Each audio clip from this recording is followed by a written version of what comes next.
This is Dr. D. Von Young. Today, I have a very special guest, Jessie McMahon, the founder and CEO of M7 Services. Now, you may not have heard of M7, but after today's show, you will never forget M7 nor Jessie McMahon. This guy started a tech company operating out of his trunk. His first year did maybe around $50K, but a few years later, this is a $20 million brand. If it could happen to Jessie, it can happen to you too. Today's show is really fascinating in the sense that not only do I get to interview a friend, but he's also a client of mine. Jessie McMahon, CEO and founder of M7 Services. I'm curious, what made you start M7? In my 30s, I had two little girls, a brand new baby girl. Just found myself working hard, wanting to do more for my family, wanting to provide and give more to my family than the way that I had been raised. Knew that I was going to have to do more than just a typical, Monday through Friday, 9 to 5 kind of job. And just found myself doing a lot of moonlighting and extra work on the side. It's an opportunity that came knocking, that a door opened for me, and thankfully I was able to. Tell me about that. What was the opportunity, or what door opened?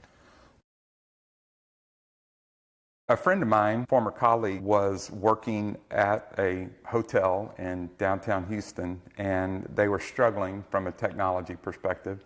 Asked if I would be interested in coming over and helping them out. Didn't know much about hotels. My background is all oil and gas. So, hey, are you interested in helping us on a more ongoing basis, which of course I was, and we were a one-income family. So I knew that if there was anything that we were going to do, whether it be vacations or anything extra, it was just going to require me to have to go out and find a way to provide that. But there was just something inside of me that was, there's more. So you start this business, you got this family. You realize that, man, first there's one kid, two kids, now you got three beautiful little girls. You're well aware that I cannot live the lifestyle I want comfortably working for somebody else. Right. This opportunity comes up with this hotel. You realize that, okay, if I capitalize on this, it might lead to something. You got this first meeting, right. So tell me what happened. So, all right, I got to take you back for just a second. This was, as you said, this was my first contract, first hotel I'd ever supported. And let's be clear, I had no idea what I was doing. This was the first contract I had ever had. I had never done anything like that in my life, didn't know up from down. So we were having this call to transition all the, security accounts, passwords, administrator accounts from the company that had been, providing their support to me. I'd never done anything like this. I was super nervous. So they set up a conference bridge that me, the other company, and the hotel were all getting on this conference bridge to start. So meaning like a conference call? Yeah, conference call. Yeah. And so I was nervous. And I got on the conference bridge like 15 or 20 minutes early. I mean, nobody does that. Nobody shows up 15 to 20 minutes early for a call. I did because I was scared to death. So I'm sitting there, got my phone on mute. I'm just ready to go. I'm surrounded by papers, questions that I need to ask, all of these things. And this other company, their team members joined the conference call. Nobody knew that I was on the call, and they began to talk amongst themselves. I'm just sitting there on mute listening. People are like, now, who is this company that's taken over? And I don't know, some guy named Jessie McMahon, whatever. Who is that? I don't know. And they're like, man, this is gonna be so screwed up. I tell you what we're going to do. We're going to keep our admin accounts in place on their servers and stuff, so that when they call us in a few weeks or a couple of weeks that everything's screwed up, we'll be able to get back in there and take care of it. And I tell you, Dr. Young, that moment, sitting there listening to them, no, they were sure of themselves that I was going to fail. There was something that was set off, something was triggered inside of me that was like, I'll show you. M7 as it is today did not exist in my mind at that time. I never dreamed that it would be what it was today. But I attribute a large amount of M7's success to that experience I had. Nobody thought I was going to make it. Nobody thought I'd be able to accomplish anything. Heck, I didn't even know if I would be able to accomplish anything. But I guarantee I was going to do my dead level best to prove those guys on that call wrong. You know, one of the things that I love about this story, Jesse, even in my story, I worked my butt off. I was meeting people at Starbucks. I didn't have an office. I was coming to people's homes, and they were thinking I'm providing this really great service, when the truth is, no, I don't have nowhere else to meet you but your house or Starbucks, right? Right. But there's another part to this story. When someone doubts you, when someone criticizes you, whether it's your family, your frenemies, or even yourself, when you're telling yourself you're going to fail, that should not be something to get depressed about. As you can hear, what Jesse did, he used that for momentum. He used it for fuel. Because right now, that fuel has a fire lit, and he's about to barbecue a situation. But I'm going to shut up and go back to Jesse and let him finish telling you that story. So, Jesse, every story has a part B to it. Part one, you're listening to these guys on the call. Mm-hmm. They're talking about you. And they don't even know you're listening, and they're basically saying, who is this clown? Yeah, sure, let him try it. He's going to probably fail. Yeah. How are you feeling? You know, if I can be honest. Be honest. Be totally blunt. Look into the camera and tell me, how were you feeling, man? Honestly, I'm sitting there in that office chair on that call thinking, they're probably right. Because I've been listening to crap like that my whole life. Oh, you can't do it. You're not enough. You'll. And I was sitting there thinking they might be right. But thankfully, greater than that is the ability to say, I am not going to let someone else tell me that I'm going to fail before I can even get started. And it was. You mentioned it being fuel. I can tell you that was probably the greatest. I attribute a lot of M7 success today from me being an eavesdropper on that conference call before it got kicked off. The beauty of it is, all these years later, those guys that were on that conference call, me and my business partner just recently met with them in talks of acquiring their organization. Wow. I want to talk about pain. Mm-hmm.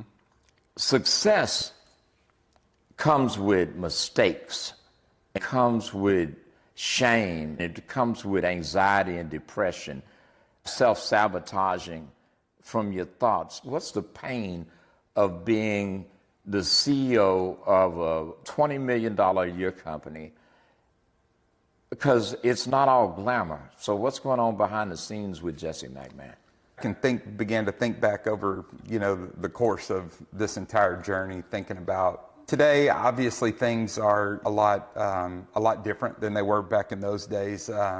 Today, we're not sitting around wondering how we're going to pay the rent. In the early days, that was absolutely the case. You worried about payroll, every payroll. You worried about every dime that was spent, and do we really need that? And not saying that we don't do that today, but just at a different level. There's a lot of sacrifice that goes into it. You talk about pain, anxiety. I mean, the process can be brutal. What about when you get home? How does it affect your personal life in terms of stress and coping? What kind of SH, the rest of it, that you have that nobody sees? One of the challenges is that you're as you're trying to grow a business, you're making decisions and you're making choices, and you're making judgment calls that are at a pretty high level, that are very impactful, not just for yourself, but for every single one around you, every single employee, my family. This is going on all day, every day. Give me the family part. So one pain point is isolation. Absolutely. That you don't have anybody to talk to because you come home, daddy, a husband, and these people are pulling at you The problem is they're pulling at you and you're not present. Right. Because all this stuff has got you overwhelmed. Yeah. At that point, how does that affect your marriage, and how does that affect your relationship with kids? It's very taxing. I mean, not just on yourself, but it's taxing on your marriage. It's taxing on your relationship with your kids. What do you mean by taxing? Well, you begin to realize that you're not there enough. You said it. When you're there, maybe you're not present. Your mind's occupied thinking, man, was that the right decision? Am I making the right decision? Am I making the right choice? And you may be home, you may be inside the house, you may be sitting at the dinner table, but your mind's a million miles away. So there's that aspect of it, not being present when you're actually home. And gosh, there was one particular year, I flew 252,000 miles on United Airlines and never took an international flight. They were all domestic miles. I was never home. My wife would text me in the middle of the night, she'd say, I woke up and rolled over, reached over for you, you weren't there, where are you at? Like, oh, remember I flew out this morning or last night to go here or there. So it's taxing. It's taxing on you mentally, physically, emotionally, your relationships. I'm not saying every business is just like this, because someone else is going to have a different story, but that was mine. That's what. Well, what you're saying is, in essence, is there's a price to pay. Oh, for sure. And how bad did it get? Oh, I mentioned that my wife and I have been married right at 32 years, but I can tell you that there was a time over the last 12, 14 years that we almost didn't make it. I mean, wow. Just simply because, it's hard to have a thriving relationship, emotionally and physically, when you're not there. You're focused on different areas. I was focused on building this business. I was focused on being successful, focused on, accomplishing, all the while, I still got a wife. I still have now 4 kids, that I've got to, worry about. And so it's not easy. I know that there were things that I missed for my kids during that time. Special events and, not getting to say goodnight, as small as that may sound, but it's important, not getting to sit around the dinner table, every night, or even most nights, if you would. A lot of times I was leaving before my kids woke up for school in the morning and getting home long after they had been to bed. So. And the worst part, they get used to it. Right. Yeah. Maybe they're not happy about it. That they wish you're there more, but they do. They learn. They learn to cope, and they learn. And the price, even though it's a price that you're paying, it costs your family as well.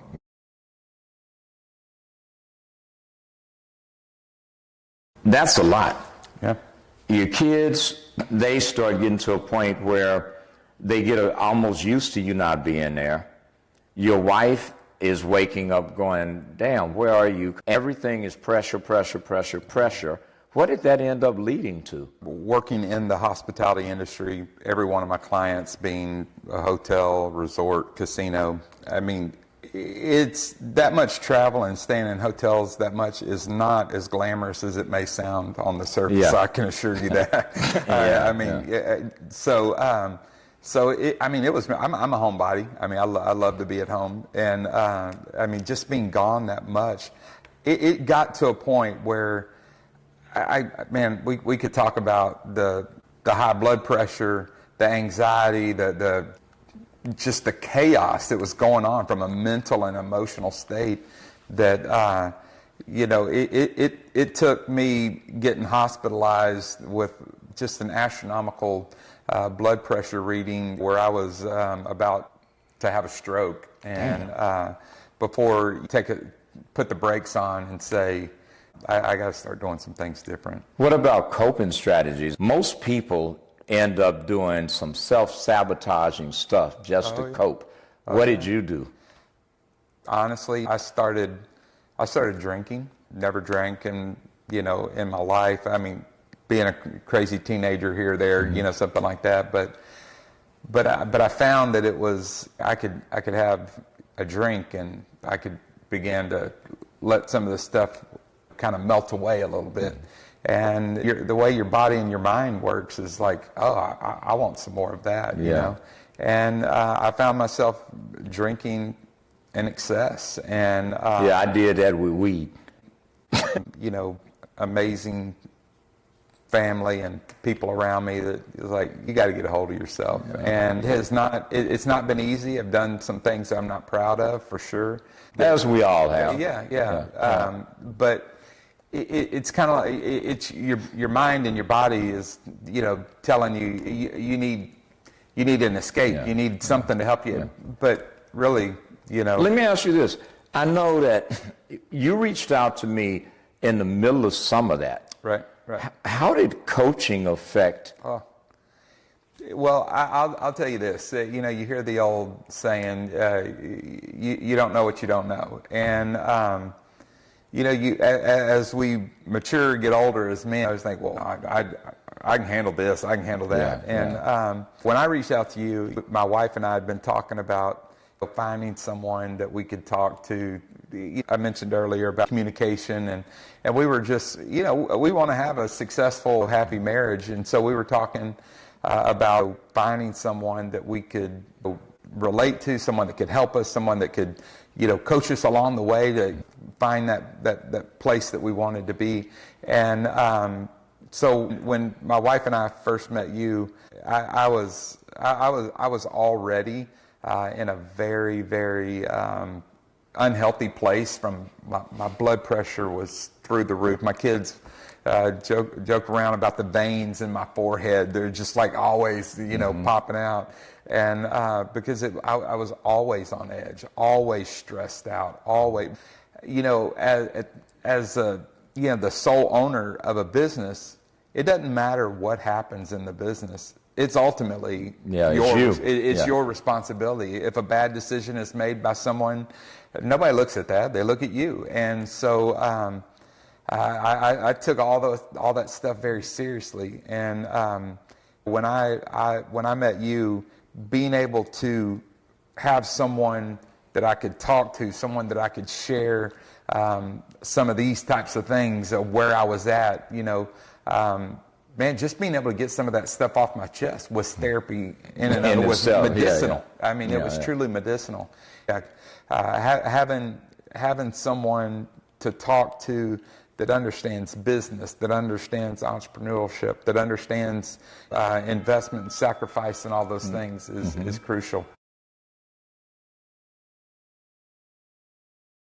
So you're asking, you know, how do I deal with it? Well, the honest answer is I didn't do it very well.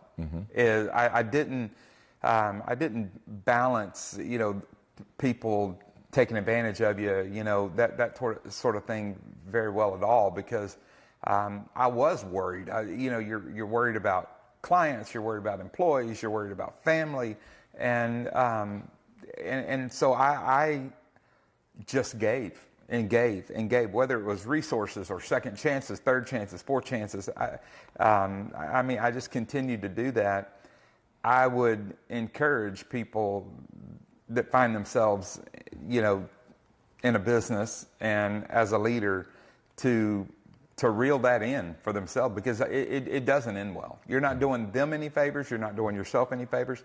When people are taking advantage of you, your kindness, your generosity, you've got to step in and put a stop to it. I mean, being able to have somebody to talk to, I mean, was very medicinal. I mean, being able to get some of that off your chest and being able to talk to somebody that could relate and understand all of those aspects of business, that could help you walk through it. Because at the end of the day, I don't care if your business does $100,000 a year or $100 million a year.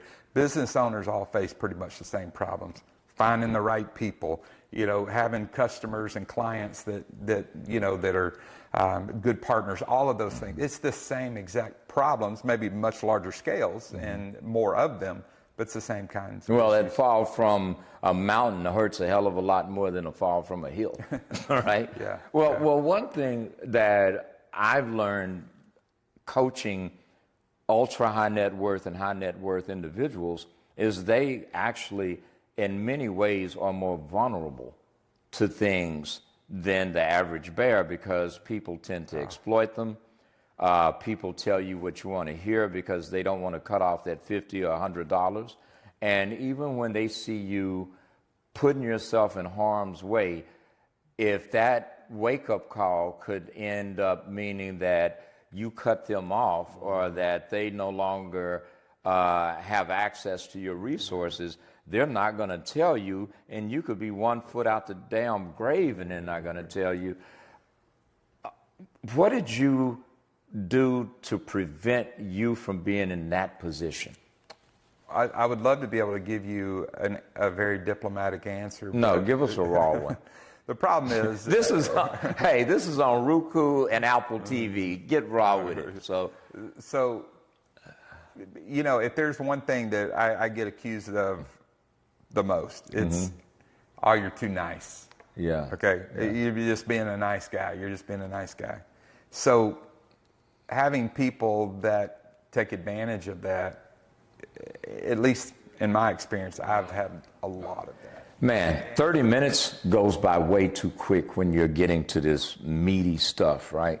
The first question is, if someone were going to follow in your footsteps, try to do a business similar to yours, what would you tell them that would help them to not make the mistakes and fall in some of the pits that you did? What would that advice be? Put your personal feelings aside.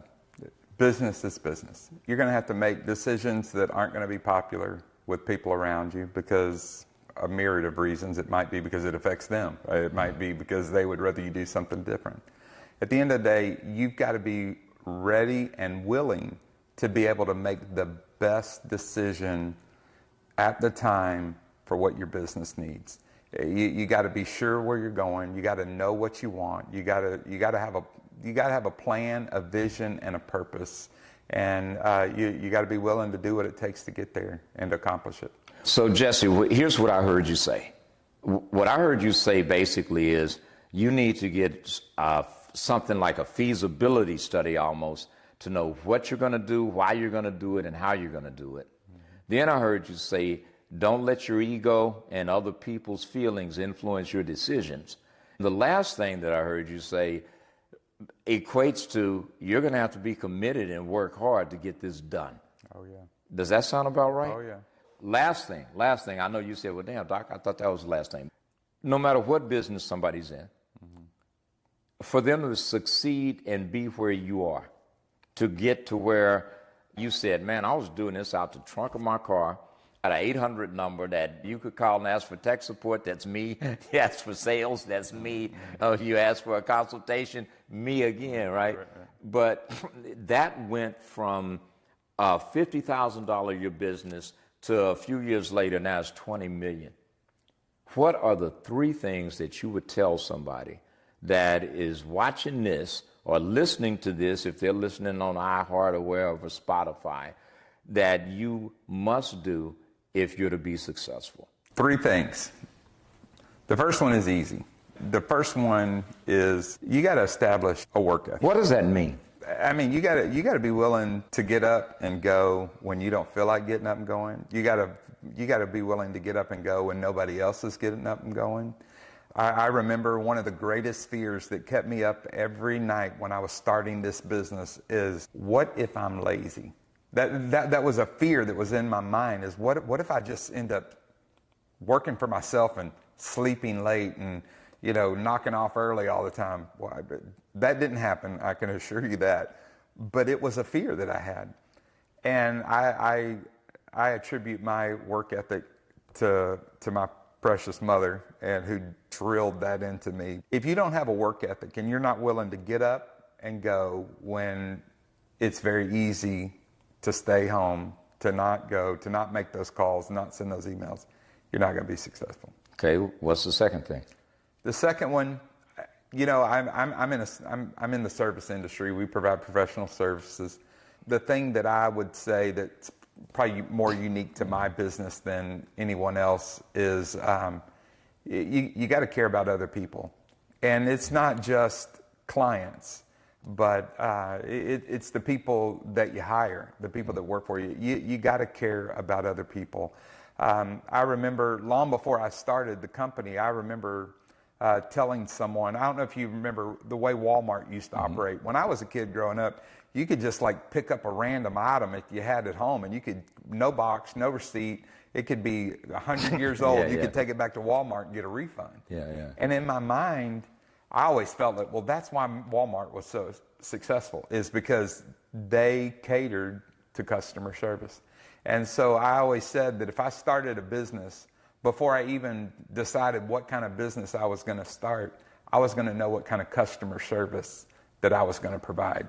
You've got to care about not only your customers, you got to care about the people that you hire and the people that work for you. When you're loyal to people, people are loyal in return. And the third one? The third one, very similar to number two, you got to surround yourself with amazing people. You don't know what you don't know. You got to have people around you that can help you, that can support you. I'm proud to say I've surrounded myself with a lot of people that are way smarter than I am. I want people in there that are able to help guide and make choices and decisions that I hadn't thought about, from perspectives and angles that I hadn't thought about. Yeah. This is the CEO of M7 Services, Jessie McMahon. Hey, man, I appreciate it. It's a pleasure. It's a wonderful thing when I get to talk to someone who started out as a client, still is my client, but is also my friend, in many ways like a brother to me. So I want you guys to take this advice. Whatever field you're in, it's all about the people. Because what he said in summary was, it's all about the people and how you treat people and who you surround yourself with. Go do some wonderful, tremendous things. Anyway, this is Dr. D. Yvonne Young, and you've been listening to Conversations with Dr. D. Yvonne Young. I love you madly. Most sincerely, I do. Have a great day.